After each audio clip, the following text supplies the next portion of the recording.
Hey, what's up guys? This is Sahil and I welcome you all to ChatGPT YouTube channel. आज के इस video में हम second lecture chapter 5 का करने वाले हैं, जो कि हमारा 9th आईसीएसई फिजिक्स का है। ठीक है, फर्स्ट लेक्चर हमने कर लिया था, उसमें हमने अपथ्रस्ट को पढ़ा था। ये चैप्टर का नाम देख लो, upthrust in fluids, Archimedes principle and flotation. इसमें मेजर जो 3 टॉपिक्स पढ़ना, इन 3 टॉपिक्स को पढ़ेंगे हम लोग। तो पहला टॉपिक जो था अपथ्रस्ट, हमने पूरा कंप्लीट कर लिया था लास्ट लेक्चर में। अपथ्रस्ट और न्यूमेरिकल्स भी बनाए थे। ठीक है, उसके बाद जो सेकेंड है वो है, सेकंड जो हमें पढ़ना है वो आर्किमिडीज प्रिंसिपल है। यहाँ पे कॉमा होगा, एंड 2 बार तो नहीं होता है। हाँ, यहाँ पे क्या होगा, कॉमा होगा, आर्किमिडीज प्रिंसिपल और उसके साथ साथ फ्लोटेशन। तो अभी हम लोग पढ़ने वाले हैं आर्किमिडीज प्रिंसिपल। आर्किमिडीज एक साइंटिस्ट है, ठीक है, तो उन्होंने एक प्रिंसिपल दिया था, उसी को आर्किमिडीज प्रिंसिपल कहते हैं। उन्होंने जो प्रिंसिपल दिया वो फ्लूइड्स को लेके दिया था, फ्लूइड्स को लेके, यानी वैसे कहा, अगर स्टेटमेंट देखोगे तो लिक्विड की बात हो रही है, बट लिक्विड के साथ साथ फ्लूइड्स पर भी ये चीज़ें लागू होती है, ये चीज़ें फ्लूइड्स पर भी अप्लाइड होती है। ठीक है, देखो कहना क्या चाह रहा है, when a body is immersed in a liquid, क्या कह रहा है कि मान लो एक बॉडी है, उसको हम लोग इमर्स्ड कर रहे हैं, चलिए इमर्स्ड कर दिया। ठीक है, पार्शियली और कंप्लीटली। पार्शियली का मतलब हल्का सा, या तो आधा, या उससे थोड़ा सा ज़्यादा, या तो आधे से भी कम, या थोड़ा बहुत, लेकिन पूरा नहीं, पूरे के बराबर नहीं। या तो थोड़ा बहुत करेंगे बट पूरे से कम करेंगे, यानी पूरा नहीं करेंगे। जैसे कि यहाँ पे देख लो, ये फुल्ली है, ये फुल्ली क्या है, सबमर्ज्ड है। और इस वाले में देखोगे तो ये क्या है, फुल्ली सबमर्ज्ड नहीं है, पार्शियली सबमर्ज्ड है, यानी कि हल्का फुल्का, या तो मतलब काइंड ऑफ पूरे से कम, सिंपल।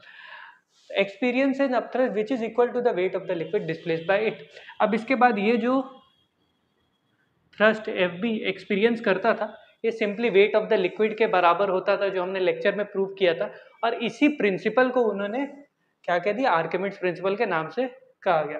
तो सिंपली हम लोग अगर वेट ऑफ द लिक्विड के बराबर कहा गया, तो सिंपली हम लोग बोल सकते हैं वॉल्यूम ऑफ, तो जो वॉल्यूम ऑफ ऑब्जेक्ट होगा जिसे हमने सबमर्ज्ड किया है, simply volume of object will be equal to the volume of displaced water.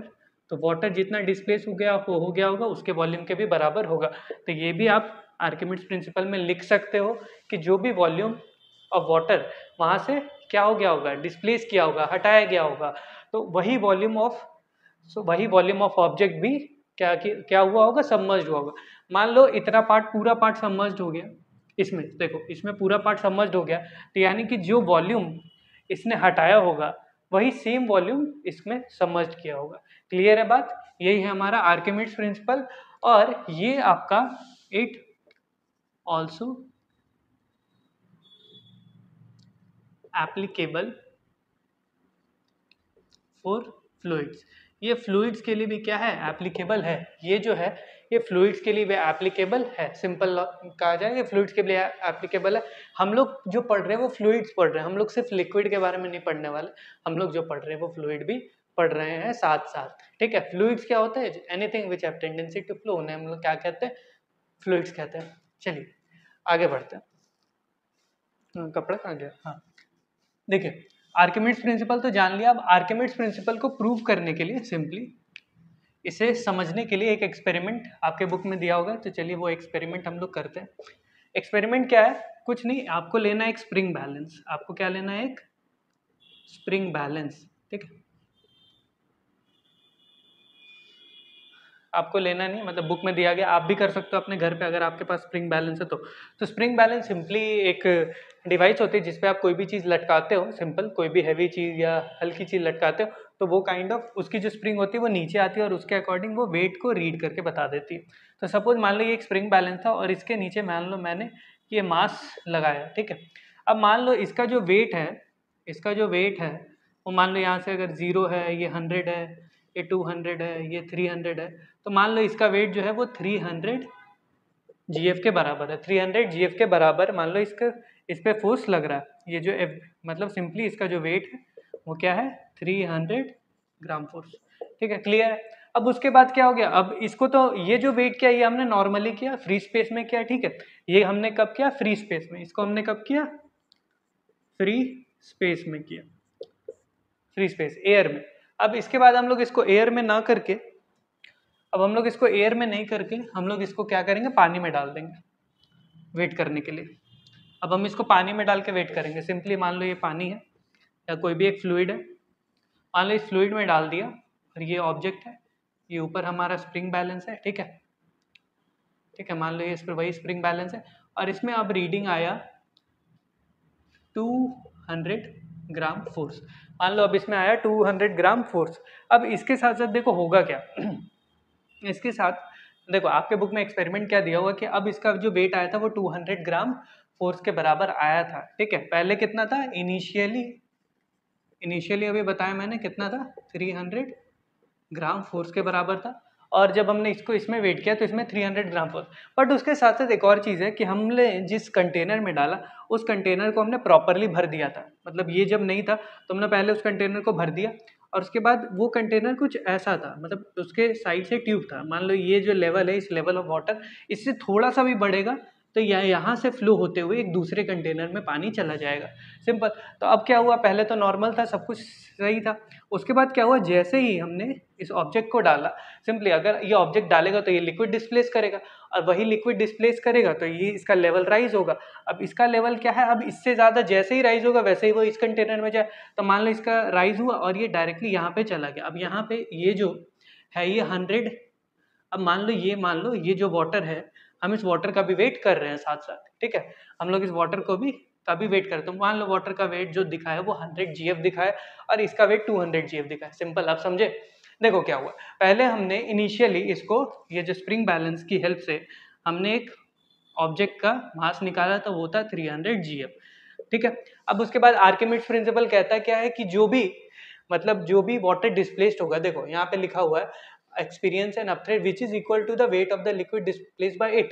अब लिक्विड जितना वेट डिस्प्लेस करेगा उतना ही क्या होगा, उतना ही वॉल्यूम ऑफ वाटर, उतना ही आपका ये अप थ्रस्ट भी होगा, ठीक है। तो मान लो इसने था पहले था 300, उसके बाद जब इसमें किए तो आया क्या 200, तो 100 ग्राम फोर्स ऑफ वाटर क्या हो गया, अपनी जगह से डिस्प्लेस हो गया, सिंपल। और ये 100 ग्राम फोर्स ही क्या लगा होगा, यहाँ पर अपथ्रस्ट लगा होगा, ठीक है। तो 100 GF अपथ्रस्ट लगा होगा, तभी तो हमारा जो एपरेंट वेट वो 200 है।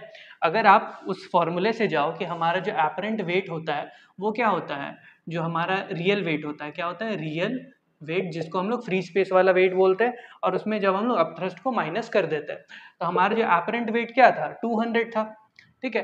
रियल वेट क्या था, देख लो 300 था। तो सिंपल जो अपथ्रस्ट होगा वो सिंपली कितना होगा, 100 GF के बराबर हमारा अपथ्रस्ट होगा। वही सेम चीज़ आया जब हमने एक्सपेरिमेंट किया, तो वही सेम चीज़ पता चला। क्लियर है बात। चलिए ये एक एक्सपेरिमेंट है, ठीक है। चलिए अब इसको मिटाते हैं। अब एक और एक्सपेरिमेंट है आर्किमिड्स प्रिंसिपल को लेके, उसको भी देख लेते हैं। उसको भी देखा जाए तो उसको देखने के लिए कुछ नहीं, आपको अपनी आंखें खोलनी होगी और वीडियो को ध्यान से देखना होगा। तो हमने लिया एक 10 ग्राम का आयरन नेल। पहले क्या लिया, 10 ग्राम का आयरन नेल, ठीक है। ये हमारा है EXP2, पहला था EXP1 जो किया।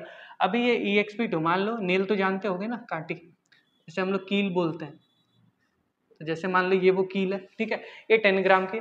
और इसके साथ साथ हमने एक कॉर्क लिया, ठीक है, कॉर्क जानते हो ना, कॉर्क होती है एकदम हल्की सी होती है, ये भी 10 ग्राम की है। ये 10 ग्राम की क्या है, कॉर्क है। अब इन दोनों को मैंने पानी में डाल दिया, ये कॉर्क भी आपका पानी में आ गया और इस वाले में ये आयरन नेल भी आ गया, ठीक है, आयरन नेल भी आ गया। तब दोनों को पानी में डाला गया तो देखा गया कि ये जो कॉर्क है ये क्या कर रहा है, फ्लोट कर रहा है, और ये जो आयरन नेल है ये क्या कर रहा है, सिंक कर गया। वेट दोनों का सेम था, तो ऐसा क्या हुआ, डेंसिटी। यहाँ पे फर्क किस में आया, डेंसिटी में फर्क आया, ठीक है। तो यहाँ पर जो आयरन नेल का जो वॉल्यूम है, वॉल्यूम के अकॉर्डिंग उसका वेट बहुत ज्यादा है, यानी 10 ग्राम का नेल तो है बट 10 ग्राम का नेल का वॉल्यूम बहुत छोटा है।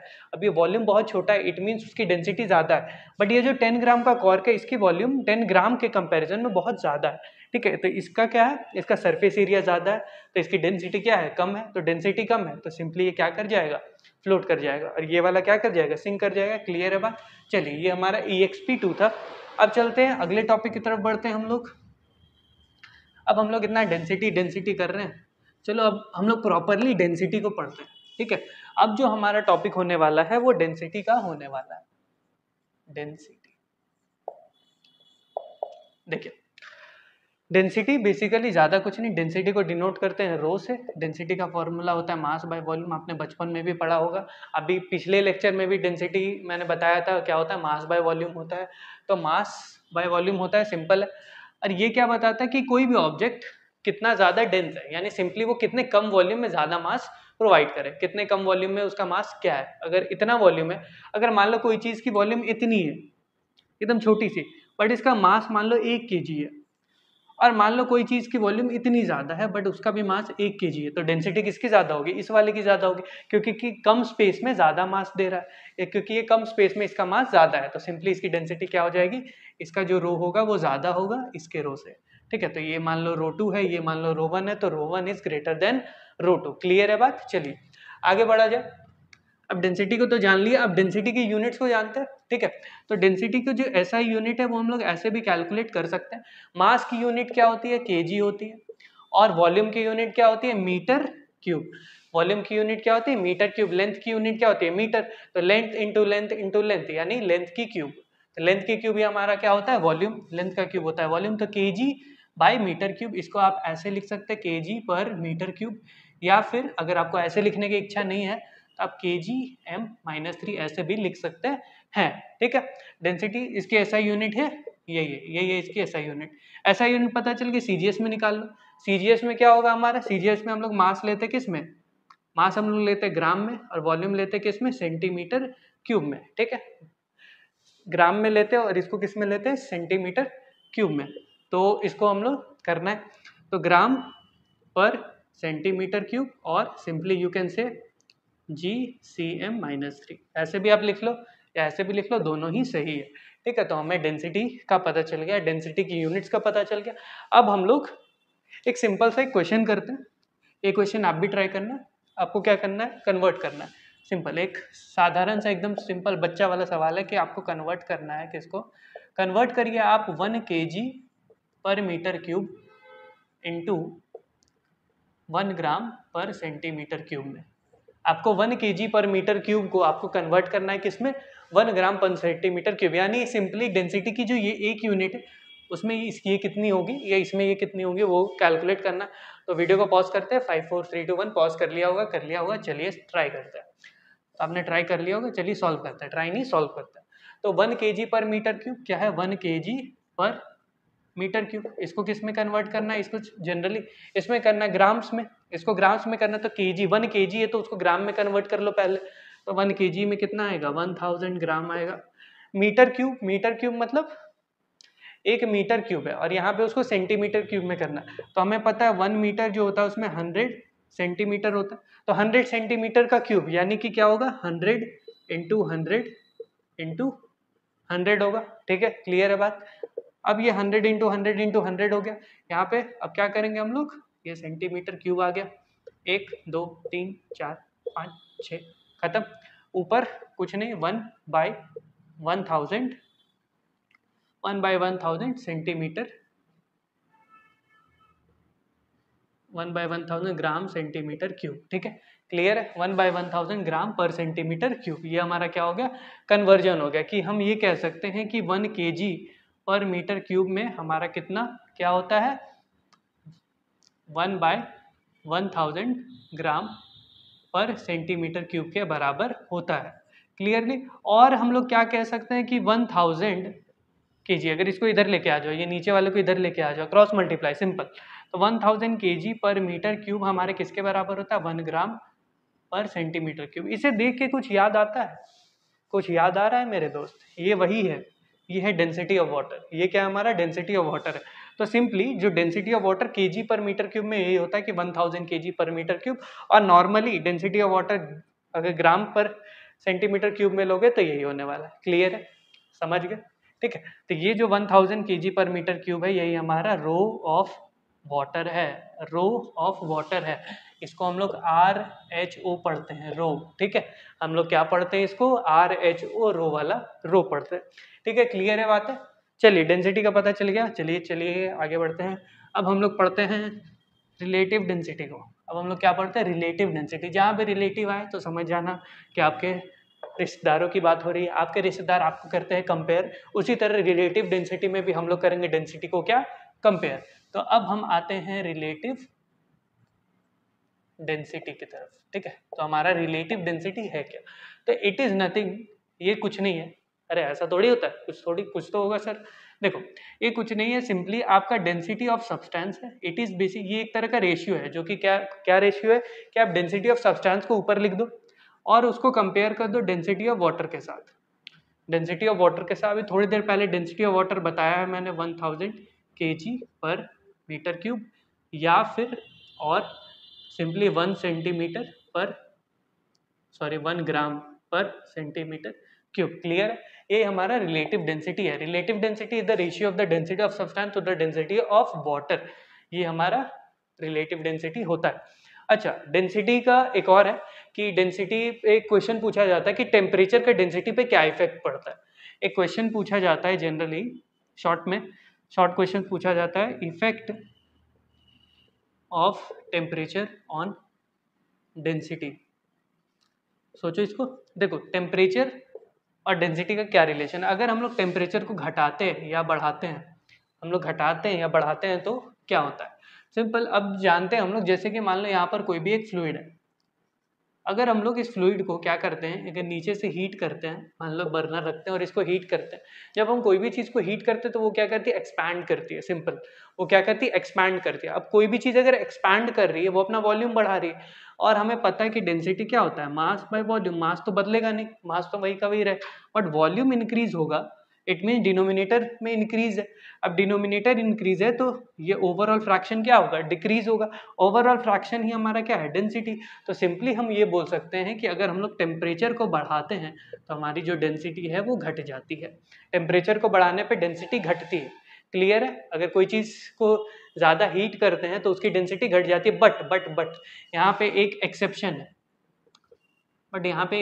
है, ये क्या हो गया, एक्सेप्शन तो केमिस्ट्री में होता था बट फिजिक्स में देखो, एक्सेप्शन ये है कि वाटर की प्रॉपर्टी से रिलेटेड, जिसको हम लोग एनोमलस बिहेवियर ऑफ वाटर कहते हैं। वाटर के साथ सीन क्या है कि अगर मान लो आप उसे किसी भी सर्टेन टेम्परेचर से जब तक आप 4 डिग्री सेल्सियस तक लेकर आओगे, कब तक लेकर आओगे, 4 डिग्री सेल्सियस। मान लो पानी था कुछ 30 डिग्री सेल्सियस का, और उसको आपने ठंडा करते हुए 4 डिग्री सेल्सियस तक जब तक लेकर आए, तब तक क्या होगा, वो कॉन्ट्रैक्ट होगा। क्या होगा, कॉन्ट्रैक्ट होगा, सिकुड़ेगा, यानी उसे ठंड लग रही है ना। अब आप 4 डिग्री सेल्सियस पर रहना, तो आप क्या करोगे, ठंड लगेगी, आप चद्दर के अंदर एकदम ऐसे छुप के बैठ जाओगे, एकदम सिकुड़ जाओगे, कॉन्ट्रैक्ट करोगे। अब और ज्यादा, बट वाटर को और ज्यादा ठंड प्रोवाइड करते हैं, और जब 0 डिग्री सेल्सियस तक लेके जाते हैं तो इसके ड्यूरिंग ये एक्सपैंड करती है, यानी उल्टा होता है। यहाँ पर ये क्या करती है, 4 से 0 डिग्री सेल्सियस पे ये एक्सपैंड करना स्टार्ट करती है। ठीक है, यहाँ पे क्या होता है, 4 से 0 डिग्री सेल्सियस पे ये एक्सपैंड करना स्टार्ट करती है। ठीक है, क्लियर है, समझ आ गया। एक्सेप्शन क्या है, वाटर का एक्सेप्शन है, जिसको हम लोग क्या कहते हैं, इसी एक को एक नाम दिया गया है, जो कि है एनोमलस बिहेवियर। ठीक है, एनोमलस बिहेवियर ऑफ वाटर है। वाटर का एक एनोमलस बिहेवियर होता है, और इसी को हम एज एन एक्सेप्शन पढ़ते हैं। किसके केस में, डेंसिटी के साथ पढ़ते हैं, ये टेम्परेचर का क्या इफेक्ट होता है। तो यहाँ से यहाँ तक जैसे ही कॉन्ट्रैक्ट कर रहा है, इट मीन्स यहाँ पे डेंसिटी बढ़ रही है, बट यहाँ पे डेंसिटी घट जाएगी, यहाँ पे डेंसिटी घट जाएगी, यहाँ पे डेंसिटी क्या हो जाएगी, यहाँ पे डेंसिटी बढ़ रही है, यहाँ पे डेंसिटी घट जाएगी। सिंपल, क्लियर है। और ज्यादा ऐसे तो डेंसिटी बढ़नी चाहिए था, बट यहाँ पे घट जाएगी, फिर जब इसके इधर लेके जाएंगे तब फिर से डेंसिटी घटेगी। ठीक है, तो इसका ये एक तरह का एक्सेप्शन होता है वाटर के केस में। और एक और चीज है कि हम लोग जो भी डेंसिटी लेते हैं पानी का 1000, वो हम लोग 4 डिग्री सेल्सियस पे ही लेते हैं। जैसे हम लोग किस पे लेते हैं, 4 डिग्री सेल्सियस पर ही लेते हैं। 4 डिग्री सेल्सियस पे क्यों, क्योंकि 4 डिग्री सेल्सियस पे वाटर की जो डेंसिटी है वो मैक्सिमम होती है। उससे देखो इधर जाओगे तो बढ़ जाएगी ना डेंसिटी, उससे इधर जाओगे तो घट जाएगी, लेकिन यहाँ पर मैक्सिमम होती है, यहाँ पे एकदम सही होती है। ठीक है, यहाँ पे एकदम सही होती है, इधर तो घटना है। ठीक है, तो यहाँ पर एकदम से सही होगी। ठीक है, यहाँ पर एकदम मैक्सिमम डेंसिटी पाई जाती है वाटर की। तो 4 डिग्री सेल्सियस पर जो वाटर की डेंसिटी होती है वो एकदम प्रॉपर होती है। ठीक है, 4 डिग्री सेल्सियस वाटर की डेंसिटी एकदम प्रॉपर होती है, और इसीलिए हम लोग 4 डिग्री सेल्सियस पर ही वाटर की डेंसिटी को कैलकुलेट करते हैं, जो कि हमारी इतनी के बराबर है, 1000 kg पर मीटर क्यूब के बराबर है। क्लियर हो गया होगा आपको टॉपिक। रिलेटिव डेंसिटी क्या है, density it is the basically ratio of substance, it is the ratio of the density of the substance to the density of water. ठीक है।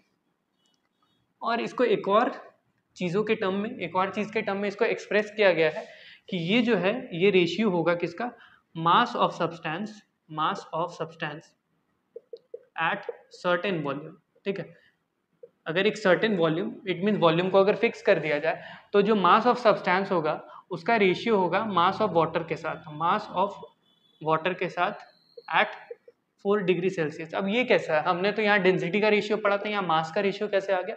तो इसको अगर लिखोगे तो mass of object by mass of water, और ये किस पे, 4 डिग्री सेल्सियस पे। ठीक है, mass of object by mass of water ये होगा। तो ये भी एक रिलेटिव डेंसिटी का हमारा एक फॉर्मूला बन के आता है। ठीक है, ये भी काइंड ऑफ रिलेटिव डेंसिटी का फॉर्मूला बन के आता है कि मास, ऑब्जेक्ट का मास और वाटर का मास का रेशियो होगा। ठीक है, अब देखो ऐसा क्यों हो रहा है, देखो डेंसिटी का मतलब क्या होता है, mass by volume, m1 bye v1 करते हैं, और इसका मतलब क्या होता है, m2 बाय v2 करते हैं।